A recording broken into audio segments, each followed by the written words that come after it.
we pray, kneeling low, hear what we say. Freedom calls in every tone. Faith is built on hearts of stone.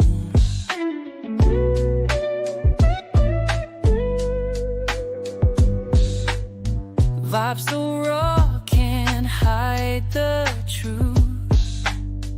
Words so sharp, they cut right through. Real talk for the soul's appeal. Prayers rise up the wounds they heal. Lift our voices to the sky, a righteous perspective high. On this path we won't back down, for the Father wears the crown.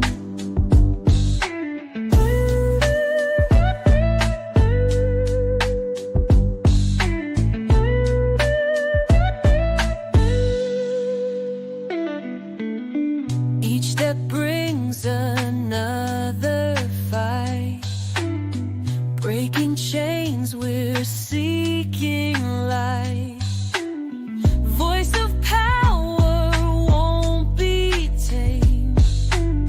With his love, we're never shamed. Lift our voices to the sky, a righteous perspective high. On this path we won't back down, for the Father wears the crown. From the ashes we shall rise. Hope is found deep in our eyes. Every word a battle cry. With the Father none deny.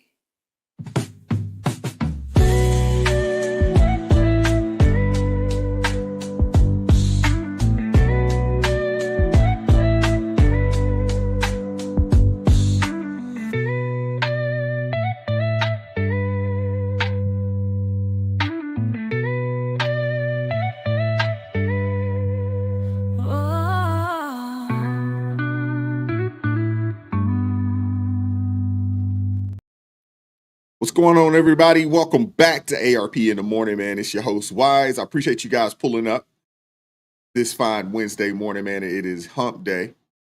It is hump day. Halfway through the week. We are basically a week into a full 7 days into the month of May. I'm telling you, the weeks fly by, man. And it seems like the months are moving just as fast, man. It's crazy. But I appreciate you guys pulling up this morning, man. Shout out to Scott Young, first person in the chat at 8:33 a.m. this morning. Shout out to you, brother. Tennessee in the building. What up, Lori? How you doing this morning, sister? Appreciate you guys pulling up. What up, Zephyr K9? Hope all is well with you. Donald Lovejoy, appreciate you pulling up. And y'all need to listen to Zephyr K9. She said smash that like button on the way in, y'all. Thank you. Yes, make sure y'all hit that like button for me if you haven't done so already. Shout out to Redefine Queen. Appreciate you pulling up this morning. What up, Cool Ramon? We got Fergie Code in the building. What up, Marianne Sinato? Hope all is well with you. Appreciate you pulling up. Cincinnati. Sorry about that. What up, Kevin Caldwell? How's it going this morning? We got K-Row 3 in the building. Shout out to you. Southeast Virginia in the building. What up, Mark? Nashville, Tennessee in the building. What up, Quincy James? How's it going this morning? What up, Nelly? Marie Noose. Joseph Orsini. Appreciate you pulling up. What up, LJ Taylor? What up, Coaster? How you doing, brother? Appreciate you pulling up. Hobo Rod Perspecting. Thank you for pulling up this morning. Appreciate you. What up, Edmar? How you doing this morning, brother? What up, Buddha? How's it going? Hope all is well. Delinda House in the building. Shout out to you. Appreciate you pulling up this morning. What up, Billy W? Elijah Burnett. Appreciate you pulling up this morning. Hope all is well. What up, Cool Ramon? How's it going this morning? Appreciate you pulling up. We got a pretty good show. Not going to be a super long show today, but we have a pretty good show today. And then as you guys, if you guys recall, I think I told you guys this on Tuesday or yesterday because we were out on Monday. just middle of the week shows this week, man. Tuesday, Wednesday, Thursday. There will be no ARP in the morning on Friday. I think I did mention this. I'll be playing in a charity golf event, which is awesome. Supporting one of the fallen police officers down there, and I'm looking forward to that. Definitely looking forward to that. Getting out on the golf course and playing around for a good cause. So I'm definitely looking forward to that. But yeah, there'll be no ARP in the morning show on Friday morning. We'll get some content out, but there won't be any actual live show. What's up, Annie Love? How's it going? Amber Young, appreciate you pulling up this morning. Appreciate you pulling up this morning. What up, Leslie Aaron? How's it going this morning? Appreciate you pulling up as well. CTM 1990, appreciate you pulling up this morning. Time for a daily dose of perspective multivitamin. Appreciate that, man. JJ O'Hara, appreciate you pulling up. Mr. Largy, appreciate you pulling up this morning. What up, Big Job Ford? How's it going this morning? Get that work in, man. Get that work in. What up, PK Krillin? How's it going this morning? William Walker Grimsworth. Playboy Billy in the building. I just named you William Walker Grimsworth. I named you last week. You got to change your name. Playboy Billy. What's up, Marion? How's it going this morning? Appreciate you pulling up. Scott88, appreciate you pulling up. Timothy Rickner, appreciate you pulling up this morning as well. Shout out to you. What's up, Diane? Who else we got up in here? Analog Man Podcast. Appreciate you pulling up this morning. Thank you very much. Phoenix, rise again to Africa the Mother. Appreciate you pulling up. Houston in the building. Shout out to you. What up, Barbara? How's it going this morning? Appreciate you pulling up. Chris Picard, appreciate you pulling up. I had to read that. Oh, goodness gracious. What up, Toy Mafia? Jane Fecto, appreciate you pulling up this morning. What up, John Cousins? Appreciate you pulling up this morning. Thank you very much. What up, Dion? How you doing this morning, sister? What up, Ruth? How's it going this morning? Appreciate you pulling up. Who else we got up in here this morning? We got Dave Summers, Levittown, PA, in the building. Appreciate you. What up, Truth Texan? Appreciate you pulling up this morning. Thank you very much. What's up, Amber Young? How's it going this morning? Thank you. Amber Young says, have fun on the golf course. I can't golf, but love to those who can. It's a great game, man. It's one of those games like you don't have to be good. I mean, you watch it on TV. I was watching some old Tiger. I watched 2019 Tigers in the Masters when he won the Masters in 2019. Man, that dude is just out of this world. For those of us that just get out there and just get out there for fun, it's a completely different game. What's up, C. Bergie? How's it going this morning?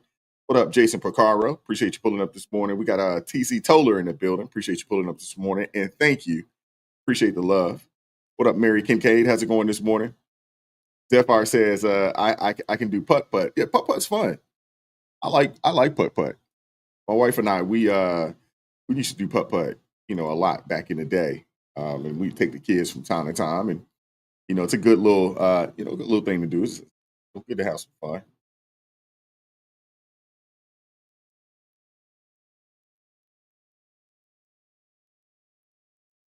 Dan comes in and says, I don't want to sound rude. When someone is not going to be rude, they got to tell you that, hey, I'm going to, or they want to be rude, but they got to tell you, I don't want to sound rude.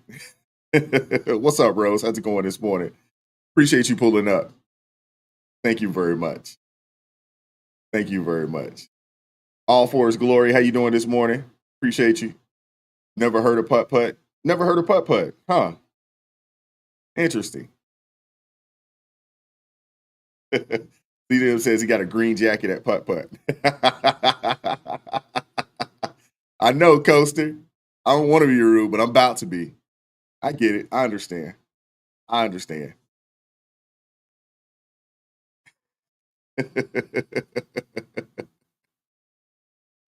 Oh, man. I love you guys, man.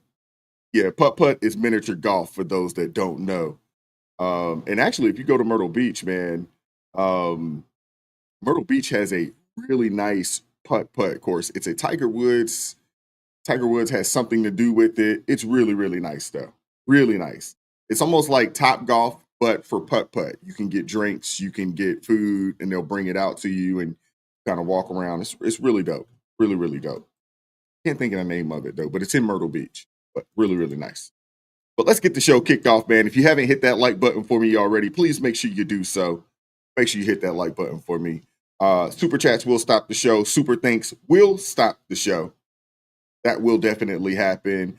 Anybody that joins the ARP family, that will stop the show. They will be acknowledged as well. Anybody that gives an ARP family membership, make sure you'll be acknowledged as well. But like I said, super chat, super thanks. But the best way to help the channel out and to help the show out this morning is to hit that like button. If you'd like to share, we are streaming on X and we're on YouTube this morning. So I appreciate you guys. Peace and blessings to each and every one of you all. We are going to get the show started. We're going to get the show started and keep going.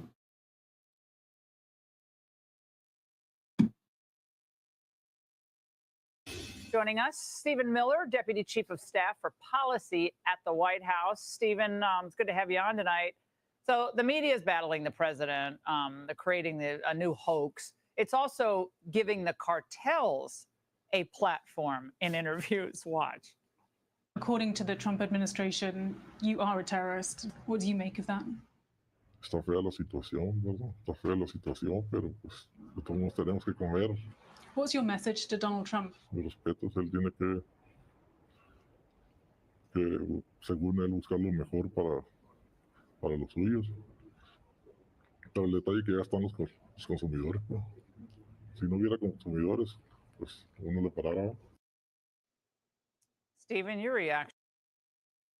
Alrighty, so I guess we'll kick the show out there. And Sierra, you're absolutely right. It's called Pop Stroke. You're absolutely right, and it's really dope. We had a lot of fun there the last time I was out that way. We had a lot of fun there. But let's kick things off with a major win for Law and Order. On Monday, ICE made a high-profile arrest in Maryland that's sending shockwaves through the immigration debate. We know that there's been a lot of talk around these deportations over the past, probably month or so, maybe a little more than a month, but there's been a lot about it, a lot of talk about it. But they just grabbed or snatched up this guy here, Joel Armando Mejia Benitez, who is a 38-year-old validated MS-13 gang member from El Salvador, who was on Interpol's red notice list, basically a global alert to catch internationally wanted fugitives. I mean, this guy's rap sheet is a complete nightmare.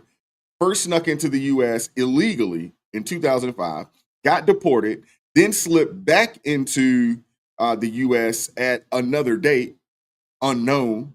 And in 2014, he was arrested by Homeland Security investigations in Baltimore, only to be released back into Silver Spring, Maryland, with a notice to appear.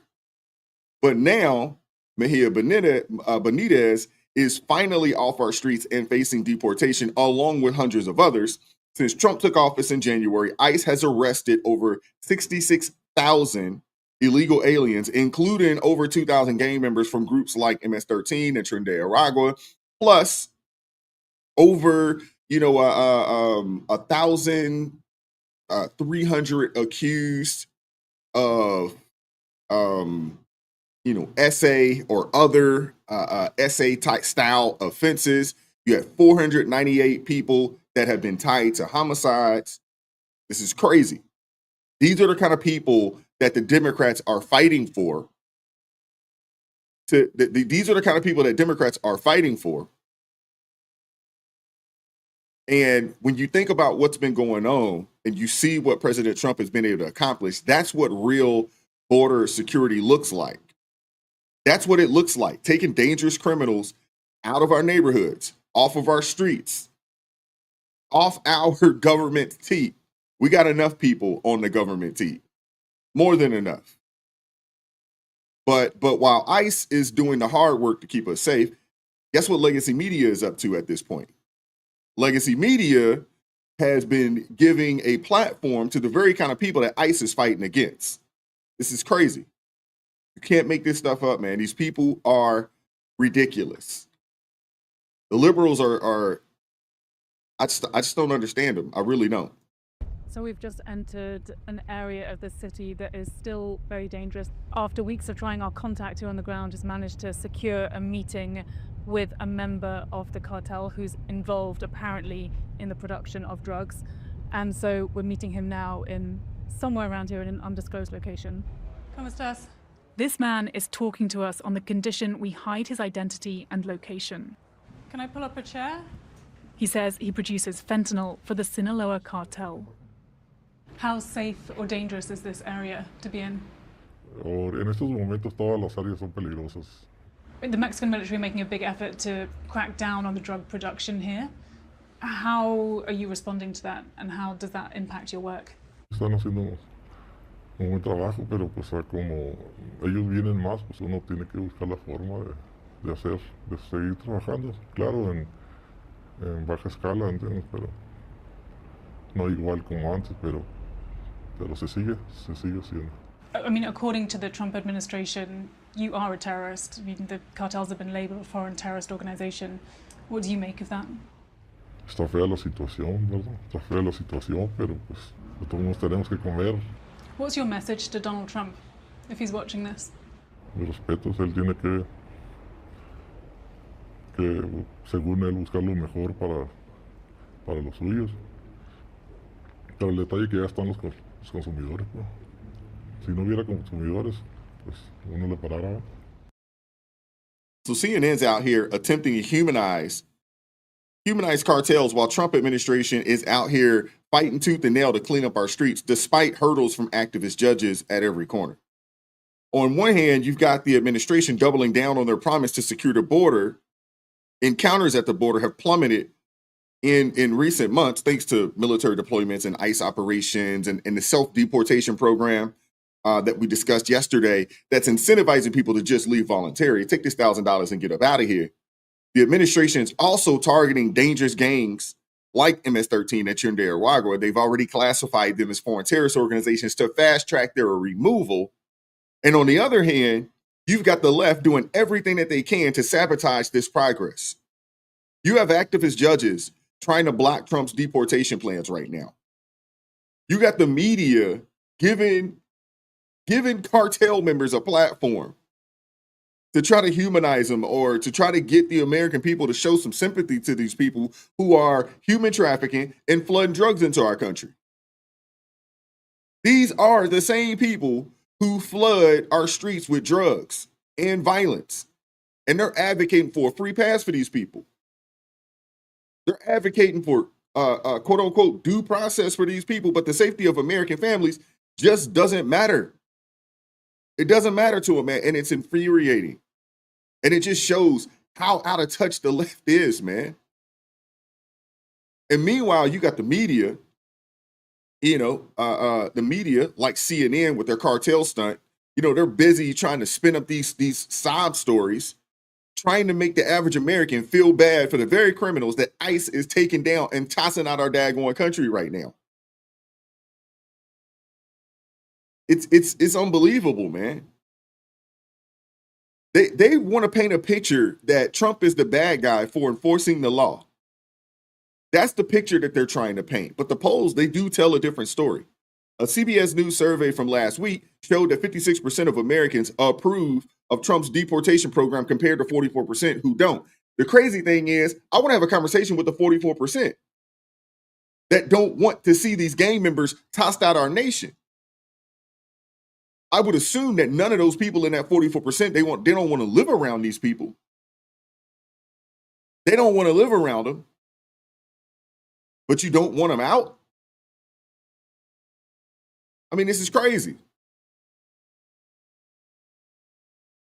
And let's not forget the human costs of this insanity. You got CNN cozying up to the Sinaloa cartel members, who, by the way, are responsible for flooding our communities with fentanyl, the leading cause of death for Americans aged to 18 to 49. Real families are suffering out here, man. Parents are losing kids to overdoses. Communities are dealing with gang violence, and law enforcement is stretched entirely thin. And they get chastised for doing their job.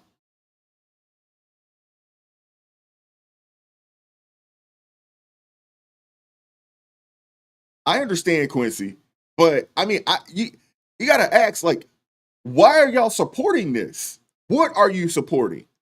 I'm talking about the 44%. Quincy, you're absolutely right. But at the same time, come on. If you know anybody in that 44%, ask them the question, like, do you want these people in your neighborhood? Are you okay with it as long as it's not in your neighborhood? Are you okay with it as long as it's not your town, your city, your block? Seriously. CNN, these people are ridiculous, man. They're so busy, asking the cartels about how they feel about the Trump immigration crackdown, but they're too busy, to ask, if they actually have a real message, for Trump. It's insanity, man. Seriously, it is insanity. White House press secretary, she had a thing or two to say about this whole stunt from CNN the other day. I want you guys to see this for yourself. I like Caroline Levitt. I like her. She's solid.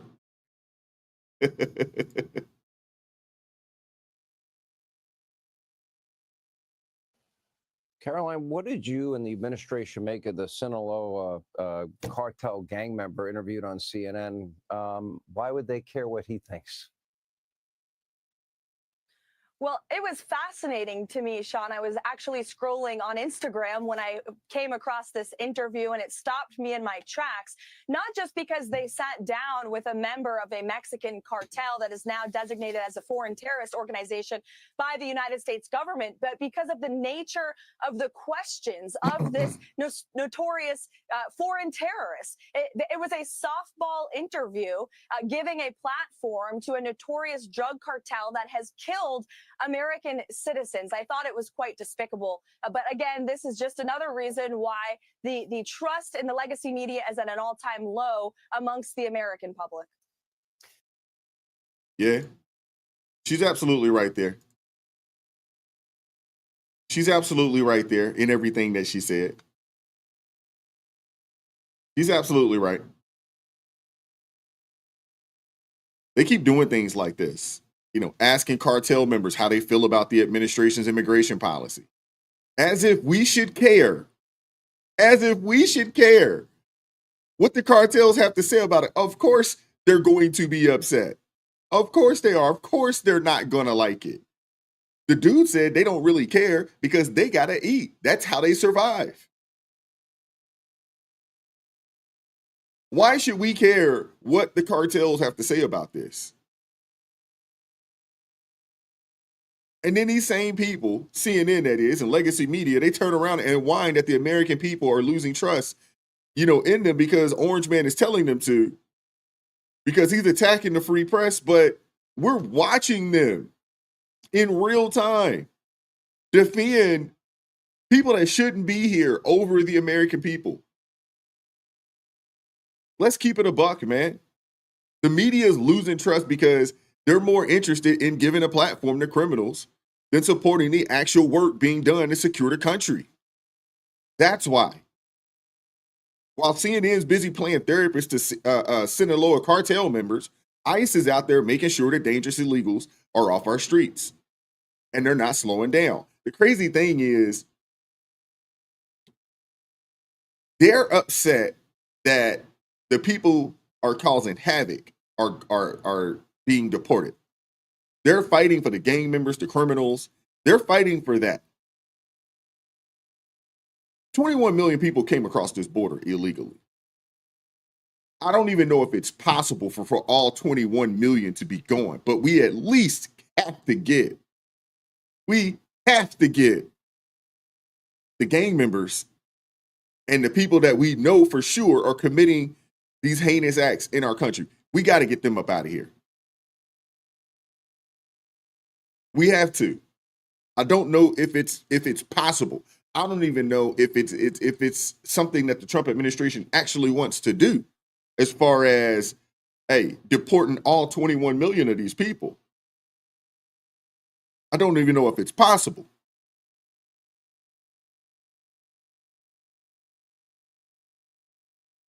But there was a massive detention center that just reopened near Newark Airport to keep up with the demand, because there's obviously they're rounding up a lot of people. You know, and Democrats, they're upset about it. But the thing is that what they were doing is allowing these people, you know, they'd catch them, they'd give them a court date, a hearing, and let them go. These people never show up. They never show up. So what are we supposed to do? It has officially started housing to detain migrants at Delaney Hall, a detention facility near the waterfront. Yeah, it comes amid an ongoing legal battle over whether federal authorities actually have the proper permits to operate the facility. New Jersey reporter Tony Yates live in Newark, where city officials and advocates for immigrants spoke out today. Tony. Well, you know, the owner of the detention facility say, yes, they do have all of their paperwork in order.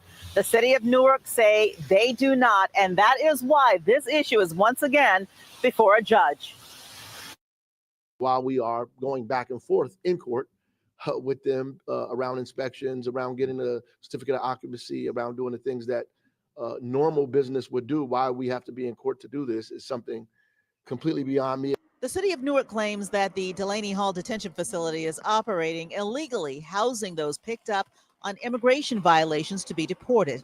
The facility is owned by the Geo Group Incorporated, which has issues with the city's stand responding to the allegations this afternoon by email. It says, in part, the Delaney Hall facility has a valid certificate of occupancy that has been issued by the city of Newark and complies with all the contracted health and safety requirements. This attempt by the mayor's office to stop the operation of a lawful federal immigration processing center at the Delaney Hall facility in Newark is another unfortunate example of a politicized campaign by Sanctuary City and Open Borders politicians in New Jersey.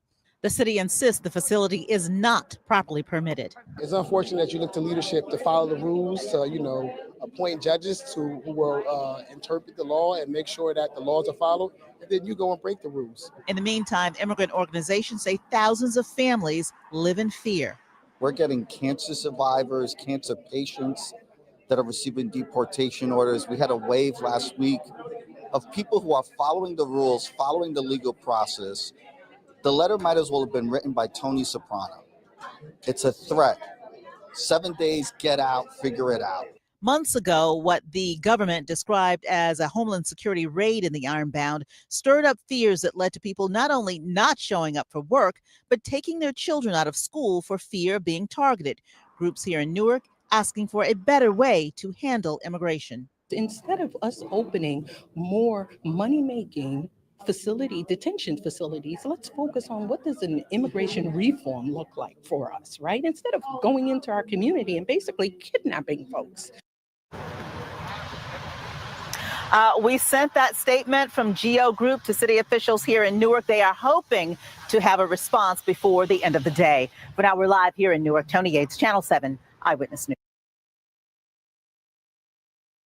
What will you do when the Hey, power they goes really, out? Power outages can be really unpredictable like their and cheap inconvenient. labor, man. They really do. They really do. And yeah, Analog, man, corporate interests will win over. You can count on it. There's no interest in I don't think there's actual interest in getting rid of the 27 million people that are here. I don't think there's any interest in it. They want to get rid of the people who are full-on threats. They're full-on threats to society. They want to get rid of those, and they need to get rid of those. I mean, we're at 1.7 replacement. We're 5 points down. We're 5 points below our ability to replace ourselves at this point, because people aren't having children. What we also know is that corporate America, they love their, low and affordable, cheap labor. And in some cases, free and slave labor. They enjoy it. They love it. And Democrats will tell you, we got to have it. They'll tell you that. I'm for certain that they would like to get as many people as they can get out of here. And maybe they'll have a path, not to citizenship, but a path to some form of work visa for those that can stay. I know they have the H-2As, the people that work, at the farms and things of that nature. That's the route to go. The problem is that if folks get an actual visa, a work visa to be here, you got to pay them at least the minimum wage. Can't pay them less than the federal minimum wage. You can't do that. So there's some challenges there. But ICE has quietly reopened Delaney Hall, which is for those of you that are not familiar with Delaney Hall, it's a 1,000-bed detention facility in Newark, run by a private company, GEO Group, under a federal contract.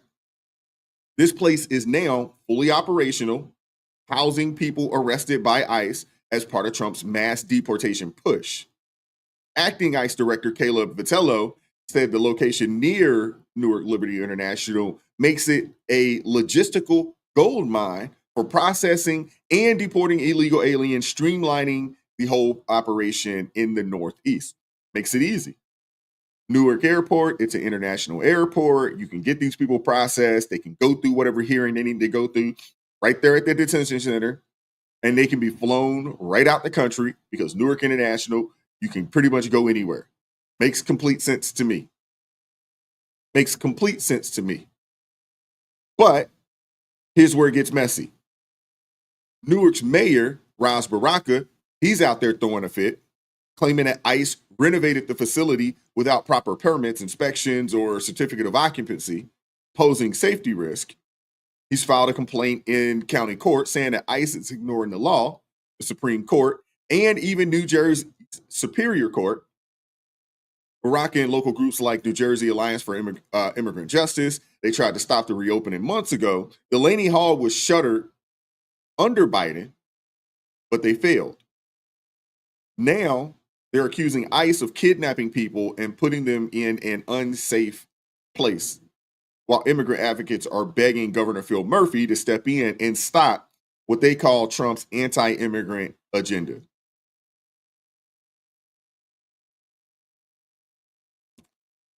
Oh man, these Democrats, man, they're on the wrong side of everything, man. They're on the wrong side of this issue. They are. Now, Newark's mayor, Baraka, just the other day, this guy went as far as to try to break into the detention center to campaign for the release. You guys got to see this. This dude went there to break in to the facility. These people are terrible, man. They really are. They're terrible. Values. Yeah, right here. Build this country up, and it's a shame that the IRS is sharing information with ICE. It's a shame that people have died against a giant without legal representation and without the support of anybody. They denied our people entry yesterday. The health department, code of UCC officials, fire department, they denied them entry yesterday. So we all came today, collectively to make them let us into this place today. They're saying that they have to wait for ICE to give them permission, which is not true. They own it. Right, ICE doesn't have to give them permission. They don't even have a long-term lease at this point. They have a contract. And so they're completely responsible for what's happening here, the GEO Group. And what they're trying to do is hide under the veil of ICE and the federal government to say that we don't have jurisdiction because the federal government does. It's not true. The court is written up. They wouldn't let us in yesterday, so we're here today trying to get in, and we're going to get in today. Who do you believe is inside? It doesn't matter who's inside. I think they may have detainees in there. They're not supposed to be in there. That's our position. Nobody's supposed to be in there. We've allowed the courts to negotiate this when there was no detainees in the building. It was just workers, GEO, and us. ICE don't have a long-term lease with these folks, so GEO is completely responsible. They're hiding behind ICE right now. keep telling our folks that ICE has to give us permission to get in, which is completely not true. The fire officials can go into any building anytime they want to do any inspection. They're not allowing them in. I wasn't here yesterday. The fire officials and UCC code officials were here yesterday. They wouldn't let them in, so now I'm here today. And how did you get a tip that there might be someone inside? One of the security workers here told us that somebody was inside. Then we ran across a individual, a woman at the press conference, told us that she ran into somebody whose wife was in here, and then we searched that guy down and had a conversation. So we know for a fact that people in here. So. In our state, no fear, no hate, no ICE in our state, no fear, no hate, no ICE in our state. Shout out to Lori Otteson with the new gig. Congratulations. Congratulations. Congratulations are in order. Now, when you get your first check, let me hold something. I'm just kidding. I'm just kidding. Yeah, exactly, Daniel Caps. Where was this smoke for Obama when he freaking got rid of 3 million people? Yeesh. I mean, come on, man. Imagine what could happen if our elected leaders would put this much energy into helping their own constituents. Just imagine. Imagine what kind of nation we would be. But of course, the Newark's mayor's theatrics, well, I mean, they align pretty well with this record of undermining federal enforcement. The Clear Act of 2025 explicitly penalizes jurisdiction blocking ICE cooperation by stripping their funding, exactly the discipline needed when leaders prioritize open borders over public safety. DOJ's latest report shows that $1.7 billion canceled in contracts tied to sanctuary policies, proving that taxpayer dollars should not subsidize lawlessness. If Barack spent half his energy tackling Newark's crime or fiscal waste, instead of grandstanding, his constituents might see real progress in the city of Newark, because federal audits confirm that sanctuary cities hemorrhage funds defending illegal aliens while infrastructure crumbles around everybody. But what do I know? I'm just a dude, talking trash on the internet, And it's funny because the same progressives lecture us on social justice while pouring millions into wholesale-style detentions for illegal immigrants. Money that could help our veterans. It could help underfunded schools. It could help the road infrastructure. There's a lot that money could go to if they actually cared about local resources. If they did, they'd open the shelters for the homeless instead of suing to kick ICE out. But again, what do I know? I'm just a dude talking trash on the internet. What do I know? The fear-mongering, the gaslighting, and the hypocrisy is on 1,000 with these people. It is. So let's pivot to the next story, man. We gotta make a pivot.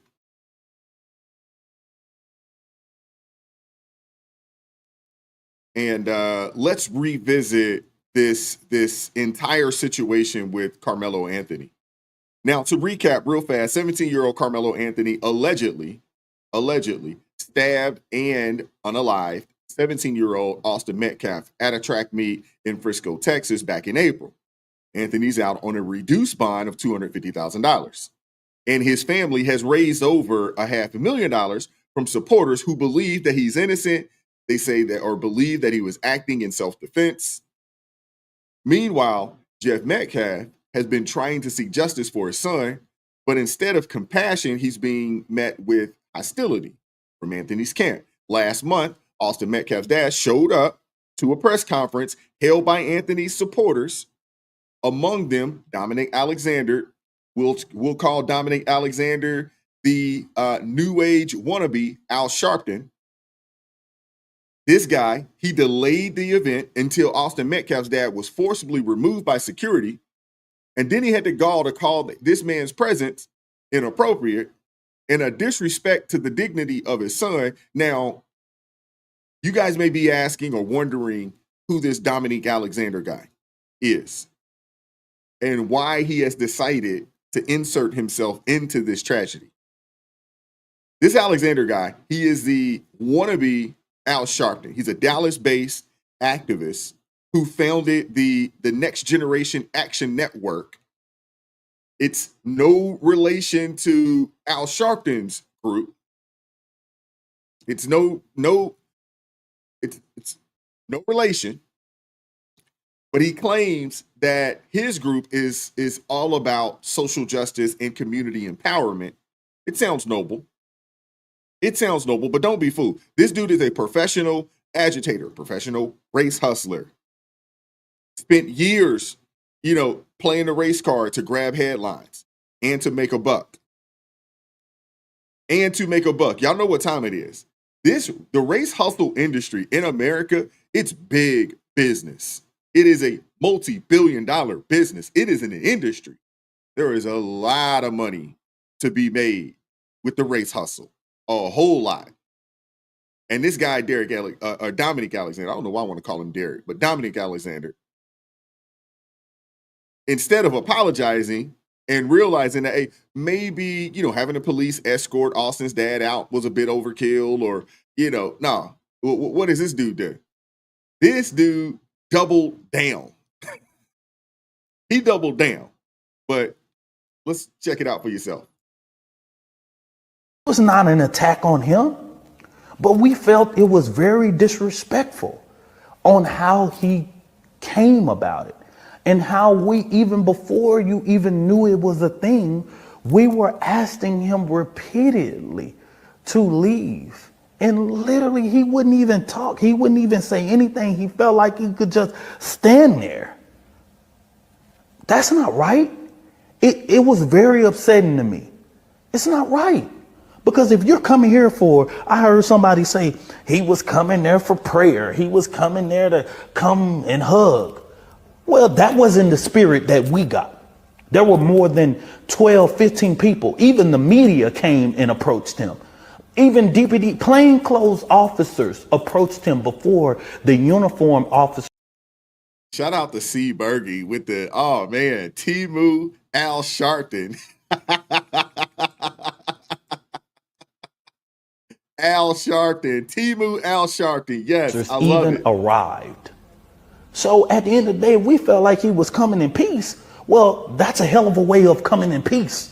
By when someone's approaching you and asking you to step back because you're in a secure lane, they don't even know who you is. You could have been a person of CBS 11 or anything. If he would have just stepped back with when the security asked him to, hell, the media probably wouldn't even notice that he was there. It was because of the confrontation of the security person telling him to move back that the media even noticed him, because he had shades and a sling that they have never saw him in. I don't know this man. I've never saw him a day in my life. So I didn't point him out and say, oh, he got to go. I didn't even know who he was. And so this rush to judgment, these attacks on our organization, the attacks on me or whatever it may be, man, keep them going, right? I'm built for that, okay? I'm ready for it. All right, so Alexander opens up by insisting nobody should mistake his dramatic removal of Jeff Metcalf from the venue as a personal attack on the man or his son. He claims it was all about preserving the dignity and safety of the family, that he and his crew repeatedly asked Metcalf to move back, and that Metcalf simply refused, and they didn't know what he was even there for. Okay. But now, here's where it gets interesting. Take a listen to this. Let me say this. The Anthony family didn't even know that Austin's dad was even in the facility.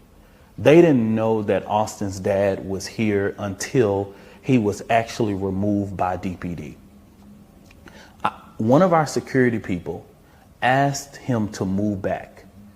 he looked back at him like he was entitled or like he didn't have to move, whatever it may be. We didn't even know who he was at this time. We just asked him to step back. Then one of the members of the media told us that, hey, that's the dad. I said, the dad of who? I said, who? What? He was like, yeah, that's Ousting's dad. I said, I know you lying. Like, what? He can't be here. And so what we initiated is making sure that we secured the facility. Let me make this very clear. The Anthony family didn't even know he was here. But how do we know what he came here for? He didn't come and asked or come to us and said, he just stood there. We didn't know what was going on. We didn't know if we started the press conference, and I'm not accusing him of anything. We didn't know if he was going to pull out a gun. We didn't know what we didn't know. But at the end of the day, will we just wait and just say, oh man, just let's start the press conference? We didn't pat anybody down coming into the facility. We didn't look at everybody. We didn't know, y'all. But these YouTubers and TikTok and all these people started to rush to judgment. I'm being insensitive. I'm being this. I have a press conference with a whole media press corps in a family that I have to ensure the safety of. NGAN had at least 12 people on our security team that day. We could have removed him if we wanted to. We could have literally done that. But no, what we did was we tried, because of the sensitivity of the case, allow DPD to handle it. If anybody that was there, no, we didn't lack security, right? But where he came in and approached, we could not allow him to stay there. Not only outside of the fact that this is a current pending criminal case, right? And the press conference was about the Anthony family and their use of funds. The funds that they had not even received yet at that time. So it wasn't really about the particulars of the case. It was about these false narratives that came out about how they were using their funds. Shout out to Red Bucks with the $4.99 super sticker, first of the day. Thank you very much. Appreciate you supporting the channel. Yeah, so listening to that,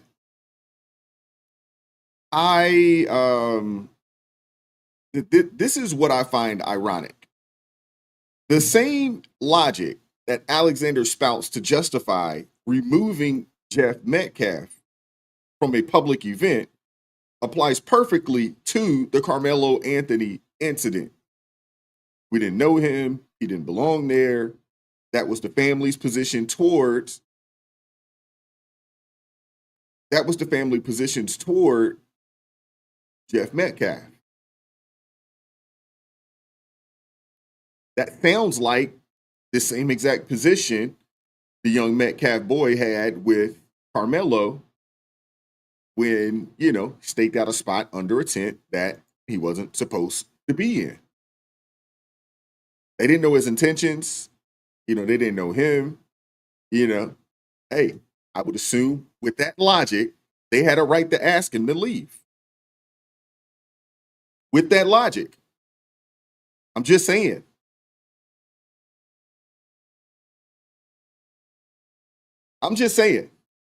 Based off of what he just described. What's up, B? How you doing this morning? Yeah. With that logic, they had a right to ask Karmelo to leave the tent that he was not supposed to be in the first place. And finally, if he resisted, we would have moved him, or we would have had to remove him. Similar situation. Karmelo refused to step away, and when he was asked to leave, it triggered a violent response. So by Alexander's logic, Karmelo was an uninvited stranger who refused to leave and became a threat.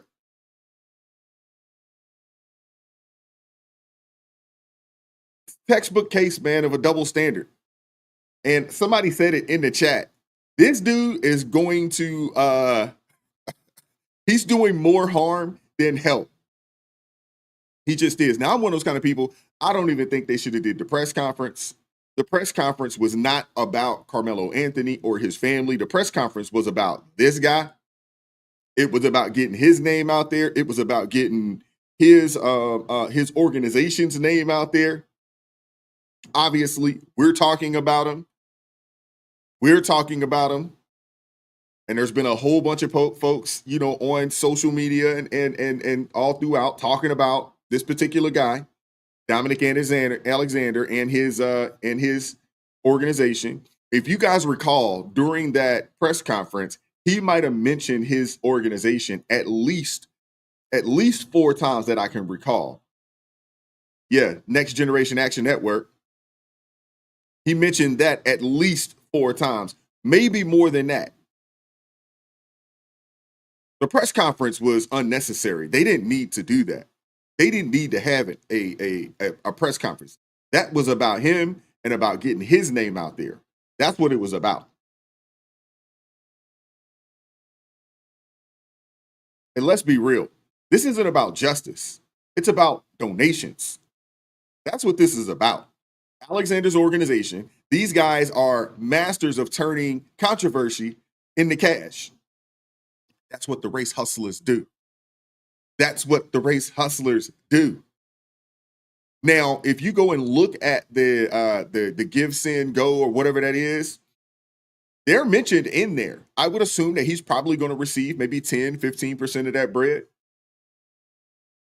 So they raised a little over $500,000. His organization is probably going to get 50, 60 plus. That money is going to pay for that security and things of that nature, which I'm for certain that he gets a cut of as well. I'm for certain. This is a grift, man. This is about the paper. This is about the paper. Quincy, I think you're probably right there. I mean, when you add in the security cost, things of that nature, yeah, you're probably right. It's probably closer to 30, 35%. You're right. I mean, if the goal, were Carmelo's defense, if that was really the goal, they would fire this guy. They would fire this guy for making the case weaker. Dude, he's hurting the case. That press conference hurt him big time. This right here, ridiculous. He's not good. He is not the brightest star in the sky. But for whatever reason, they've decided to keep this dude around because he's great at stoking outrage and rallying donors. He's not good at winning an argument, but he's good at raising money. Because let's be real, Dominic Alexander isn't some noble crusader for justice. He's just another grifter who's built a career on exploiting tragedies for clout and cash. That's it. Jeff Metcalf deserved better than what he received from this guy. He didn't deserve to be vilified for seeking justice for his son. He just didn't. His son's memory deserves better than to be overshadowed by Alexander's self-serving antics. And the people of Frisco, they deserve better than to have their community torn apart by someone who's more interested in cashing checks than healing wounds. I want to hear from you guys in the comment section. Now, in other news,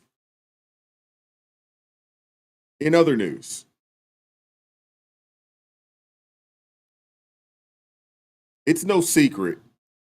I don't think I hide it, on the channel, that I am a real, true follower of Christ. Right? I don't hide it. We talk about it. This is something that we talk about on the channel. So I thought an opening, invocation for a big public meeting would be no big deal.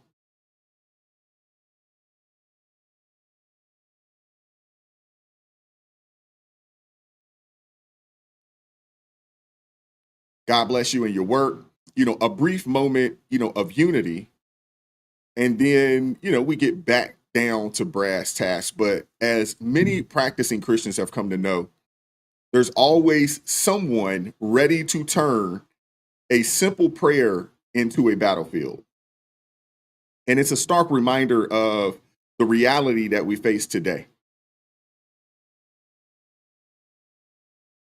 A stark reminder of the reality that we face today. Christianity is under assault by the progressive left, who seem hell-bent on scrubbing faith from every corner of public life.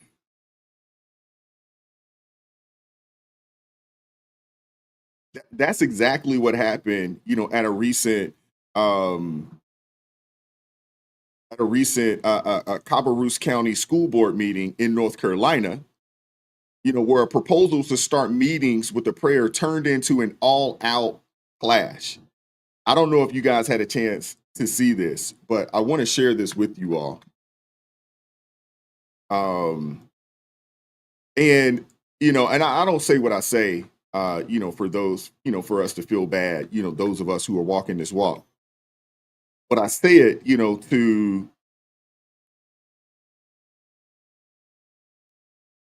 one, bring some awareness. Some awareness is needed.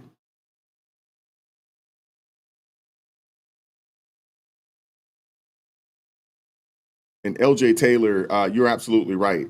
We are saturated, in casual Christians and demonic influences, every day. It's definitely a battle. You are absolutely right. You are absolutely right there.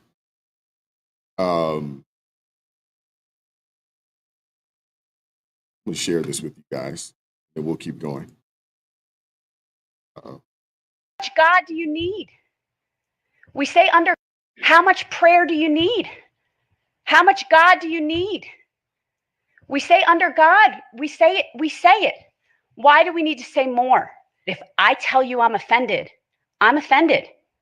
This is a request by our board member to add an opening invocation to our board meetings. From the very beginning, when the Puritans touched ground in the New World, prayer has been the bedrock of this nation. Today, our U.S. Congress begins each opening day with an invocation before reciting the Pledge of Allegiance. I respectfully make a motion to include an invocation to our agenda and meetings moving forward. I tried to get this off the agenda today because I just think we have bigger fish to fry. We've got a budget. We have serious decisions that need to be discussed, talking about tradition. So you saw this meeting tonight. It was beautiful. If you looked at our audience, they don't look like us. They look like this community. We are diverse. We come from 92 countries. We speak 67 languages. If you put prayer at the beginning of this meeting, I don't think that's a welcoming sign to the people who are in this room tonight. Every child belongs. And I would not want to do anything that says to this community, you don't belong in our school district. And so this, to me, is very disturbing because I think it sends the wrong message that we're trying to communicate. And frankly, we are not in the business of faith or religion. That's not what we do. We teach, we empower, we inspire. Oh man, that was Michelle. She said it. She's a demon. Yes. Yes. If prayer isn't a welcoming sign, what is? Seriously. If prayer isn't a welcoming sign, what is? Seriously. We'll get to more of that in just a second, but first, here's what happened. Newly elected board member Melanie Freeman, who openly ran as a Christian, suggested adding an invocation before meetings, calling it a time-honored tradition that could bring wisdom to their work, something that, she says our schools and nation desperately need. Freeman pointed out that most municipalities in the county already do this, And her proposal would be inclusive, open to prayers from all religions, and it sounds completely reasonable. But not to board member Pamela Escobar. She went off, claiming that prayer would take time away from serious issues, making people feel unwelcome, and open the board to lawsuits. That's what she said. And Escobar, this lady, she didn't hold back. She asked, how much prayer do you need? How much God do you need? And insisting the board isn't in the business of faith and religion, even though some members already pray privately before meetings. She accused Freeman of being exclusionary, saying that school employees didn't come here to pray with you, and told her to take them to church if she wants to be evangelical. I'd say you can't make this stuff up, but we just watched it. This is real. This is happening in the United States of America. This is happening all across Europe right now. There is real persecution happening to followers of Christ right now, all around the globe. This is happening. Now, this is subtle in comparison to what some people are dealing with in other countries. This is extremely subtle in comparison to what other people are dealing with in other nations. You can go to prison in England right now for praying in so quote unquote safe zones. You can go to prison. They're beheading people. They're locking people up in Syria. There's countries in Africa where they are beheading people who are followers of Christ. This is happening. The persecution is real. It's very real.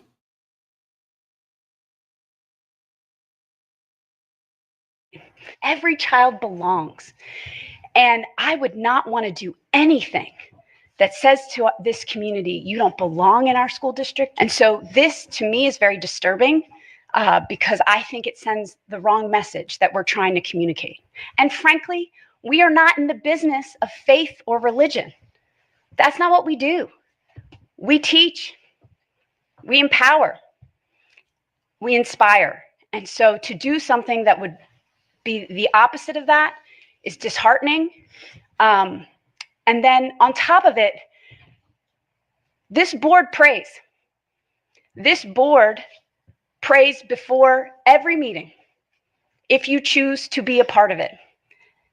You have an invocation that is outside, and it's led by a lobbyist with Capital Ministries who is, I don't know, he's been here as long as I've been on the board.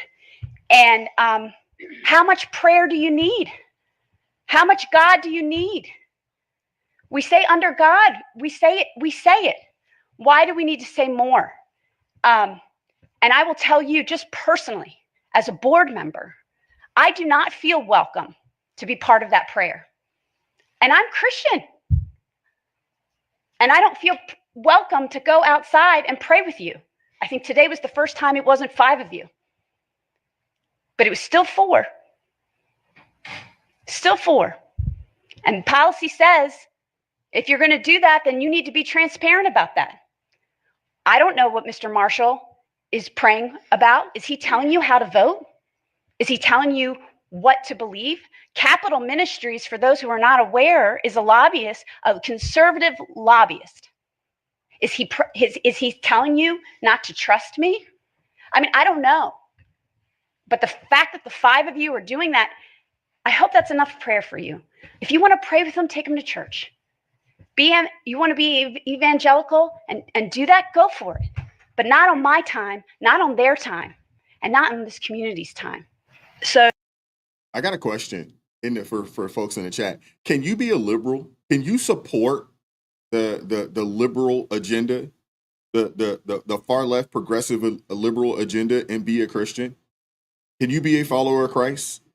Can you believe that the word of God is real and true, and also be a liberal? I'd like to know. Answer that for me in the chat. So we need to get rid of it in our state houses and in our other municipalities and in our Senate in the United States, who has it every day as a Christian nation, this is what we have done for 250 years. I just don't understand why you're comfortable excluding people. And I can't control what they do at the General Assembly. I can't control what they do in Congress. I can control what happens here. Not everyone here, we don't track people's faiths or religion because, again, we are not in that business. But I can guarantee you, not everyone who is in this room tonight is Christian. And guess what? If you do this, we're going to have legal challenges. But if you do this, it takes one person. And guess what? It goes all the way to the Supreme Court because it's in the Constitution. You want to talk about what's being an American, about being patriotic? That's American. This was not to prohibit anybody's prayers. The policy would specify that it is not just Christian prayers that would be welcome here. It would be any religion's prayers. If you pass a policy that a different person can come through, who's going to vet that person? Who's going to make sure what they're saying is appropriate? How are we going to do this? Oh, and then guess what? If this person submits something and we prohibit them from saying what they submitted, then we get into whole free speech things. This is not a simple, let's just say a prayer. It's very complicated. But what is the benefit of that workload when you can pray and you do right now? How is this being a good steward of taxpayer dollars? Okay. It's not.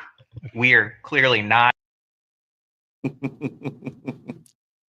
This is a textbook example of the progressive left's relentless attack on Christianity in America. A nation literally founded on Christian principles. Escobar is out here claiming that a simple prayer before a school board meeting is exclusionary and makes people feel unwelcome. But let's flip the script for a second. What's really exclusionary is the left's obsession with dividing people up by race, gender, and every other identity marker that they can think of, pitting us against each other with their woke ideology. That's what alienates people, not a 1-minute prayer asking for wisdom and unity. Prayer doesn't exclude. It actually invites everyone to reflect regardless of their faith.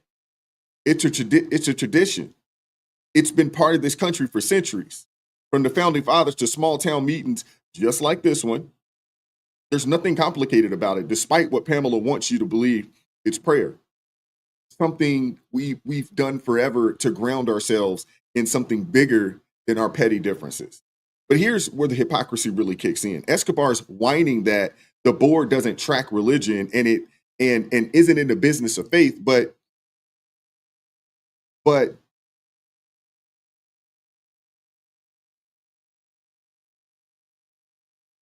you know what they don't seem to have a problem with?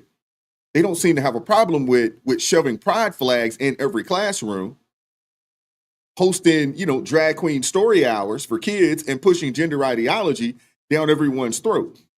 As long as you're doing that, that's okay. That's fine. That right there is what they would consider inclusive, right? But the second someone suggests prayer, suddenly it's a crisis. If you're so worried about making people feel unwelcome, Pamela, why aren't you speaking out, against the left's obsession with, sexualizing kids, or forcing divisive identity politics on everyone? That's what's really driving people apart in this country. It's not a moment of prayer that's open to all faiths. It's not that. And let's not forget, this isn't about forcing religion on anyone. Freeman made it clear that the policy would include prayers from all religions because it's about honoring our heritage, not excluding anyone. But the left can't stand that because they've made it their mission to erase Christianity from public life entirely. This is bigger than just one school board meeting.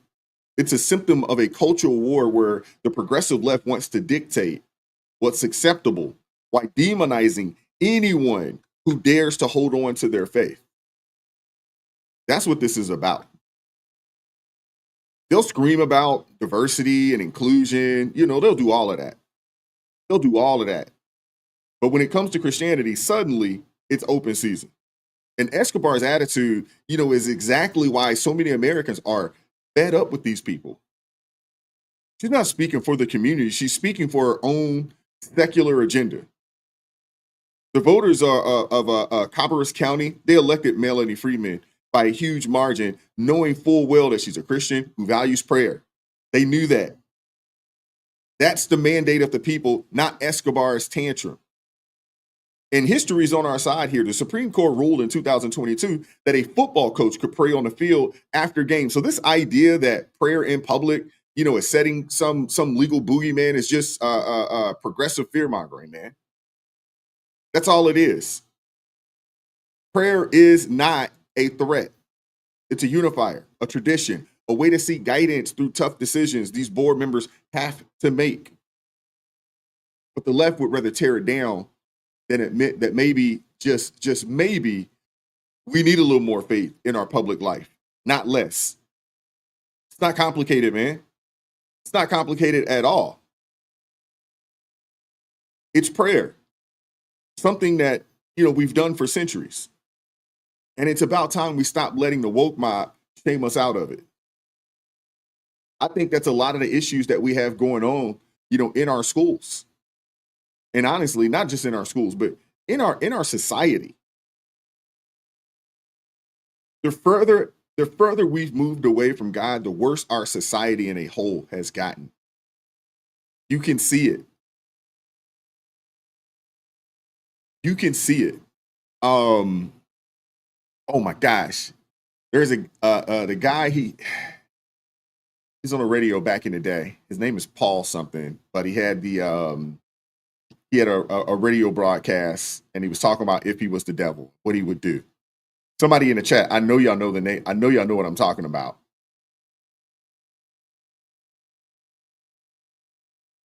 But a lot of the things that Paul Harvey, thank you, Christy. Good Lord. I was having a brain fart. I'm sitting here like, what is that guy's name? But yes, Paul Harvey. And what he went through is exactly what has happened in this country, everything that he described. And look at us. Look at us. Now, it is written, in the word that what we are seeing and what we're experiencing today is what we would see and what we would experience. And Paul Harvey was absolutely, he was spot on. He was spot on. And we're experiencing it today.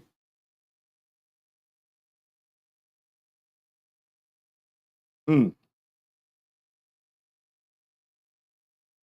crazy that this is happening in our country, but it shouldn't be a shock.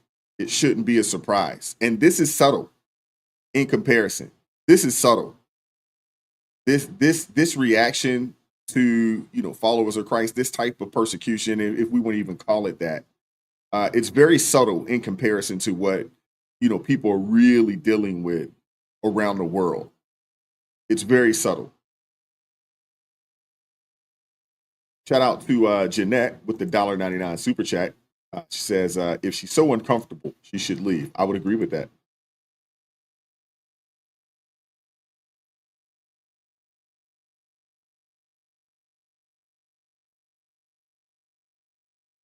Oh, man. TA said, I listen to metal, but I'm not a Satanist. But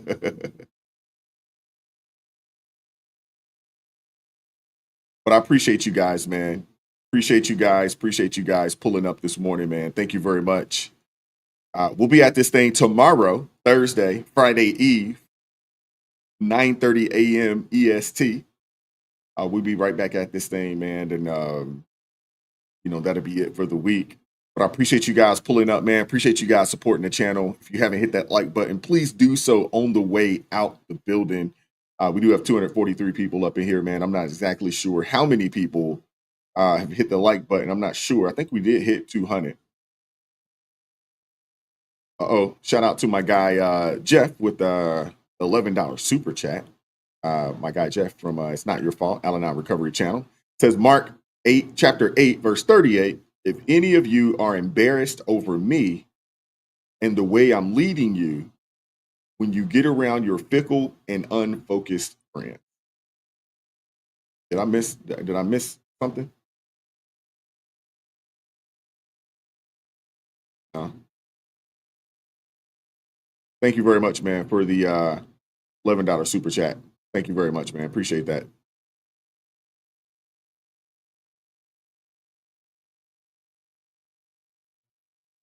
But I appreciate you guys, man. We'll be at this thing tomorrow, Lord willing. Thank you very much, man.